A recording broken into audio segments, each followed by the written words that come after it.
The mucoactive drugs, also known as the expectorants, are divided into mucokinetics, mucolytics, and the expectorants. The mucokinetics decrease the ciliary movement, and they are ambroxol and bromhexine.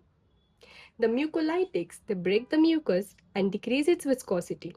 These drugs are N-acetylcysteine, dornosulfa, carbocysteine. Expectorants, they increase the secretion to dilute the mucus. These are guaifenesin and potassium iodide, and lastly, ammonium chloride.